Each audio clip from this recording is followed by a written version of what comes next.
ഒരു വിഭാഗം കശുവണ്ടി തൊഴിലാളികൾ PF ഹെഡ് ഓഫീസ് ഉപരോധിച്ചു. പാവമ്പ ബാലാജി കശുവണ്ടി ഫാക്ടറിയിലെ 50ഓളം സ്ത്രീ തൊഴിലാളികളാണ് ആനുകൂല്യം നിഷേധിക്കപ്പെട്ടതിനെ തുടർന്ന് PF ഓഫീസിൽ പരാതിയുമായി എത്തിയത്. 23 ലക്ഷം രൂപയാണ് ഫാക്ടറി ഉടമ PF ഇനത്തിൽ കുടിശ്ശിക വരുത്തിയതായി തൊഴിലാളികൾ പറയുന്നത്. എന്നാൽ ബാലാജി ഫാക്ടറി ഉടമ മരണപ്പെട്ടതിനെ തുടർന്ന് ബന്ധുക്കൾ മറ്റൊരാൾക്ക് ഫാക്ടറി വാടകയ്ക്ക് നൽകിയിരുന്നു. ഫാക്ടറിയുടെ അനന്തരാവകാശികൾ 2 ലക്ഷം രൂപ PF ഇനത്തിൽ അടച്ചെങ്കിലും അത് കുടിശ്ശിക ഇനത്തിൽ വകവരുത്തുകയായിരുന്നു. ഇതിനെ തുടർന്നാണ് പ്രതിഷേധവുമായി തൊഴിലാളികൾ രംഗത്ത് വന്നത്. സ്വകാര്യ കശുവണ്ടി ഫാക്ടറികൾ മുതലാളിമാർ മാറി മാറി നടത്തുമ്പോൾ തൊഴിലാളികൾക്ക് ലഭിക്കേണ്ട ആനുകൂല്യങ്ങൾ പൂർണ്ണമായും നിഷേധിക്കുകയാണ്. ഇതിനൊരു ശാശ്വത പരിഹാരം കാണണമെന്നാണ് കശുവണ്ടി മേഖലയിലെ തൊഴിലാളി യൂണിയനുകൾ ആവശ്യപ്പെടുന്നത്. കഴിഞ്ഞ 1.5 വർഷം മുമ്പ് വരെ നടത്തിയിരുന്ന മുതലാളിമാര് റോഡ് ഫണ്ട് പിടിച്ച തുക യഥാർത്ഥത്തിൽ തൊഴിലാളിയുടെ പിടിച്ച പൈസ പോലും അടച്ചിരുന്നില്ല.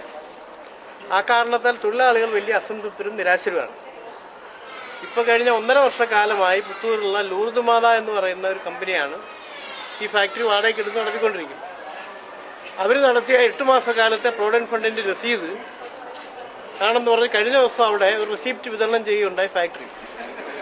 ആ റെസിപ്റ്റിൽ തന്നാണ്ട തംസാദായം എഴുതിയിരിക്കുന്നത് പേനയിലാണ്. അത് ശരിക്കും പറഞ്ഞാൽ തൊഴിലാളികളെ കബളിപ്പിക്കുന്ന ഒരു രീതിയായിട്ടാണ് തൊഴിലാളികൾ ഞങ്ങളൊക്കെ മനസ്സിലാക്കി. ന്യൂസ് ബ്യൂറോ, കൊല്ലം.